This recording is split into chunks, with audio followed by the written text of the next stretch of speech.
কেউ যদি আমারে কষ্ট দেয় আমি বদলা নিতে চাই, ঠিক কিনা? কিন্তু ইসলাম বলে বদলা না নিয়ে বদলে দাও। কি করবেন? বদলা নিও না, বদলে দাও। আল্লাহর কাছে বল, বন্ধুর কাছে বলার আগে, স্ত্রীর কাছে বলার আগে, ফেসবুকে শেয়ার করার আগে কষ্টের কথা শেয়ার করব কার কাছে? বিশ্বনবী সাল্লাল্লাহু আলাইহি ওয়াসাল্লাম আমাদেরকে এটাই শিখিয়েছেন।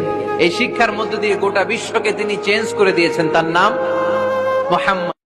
কেউ যদি আমারে কষ্ট দেয় আমি বদলা নিতে চাই, ঠিক কিনা? কিন্তু ইসলাম বলে বদলা না নিয়ে বদলে দাও। কি করবেন? বদলা নিও না, বদলে দাও। আল্লাহর কাছে বল, বন্ধুর কাছে বলার আগে, স্ত্রীর কাছে বলার আগে, ফেসবুকে শেয়ার করার আগে কষ্টের কথা শেয়ার করব কার কাছে? বিশ্বনবী সাল্লাল্লাহু আলাইহি ওয়াসাল্লাম আমাদেরকে এটাই শিখিয়েছেন। এই শিক্ষার মধ্য দিয়ে গোটা বিশ্বকে তিনি চেঞ্জ করে দিয়েছেন। তার নাম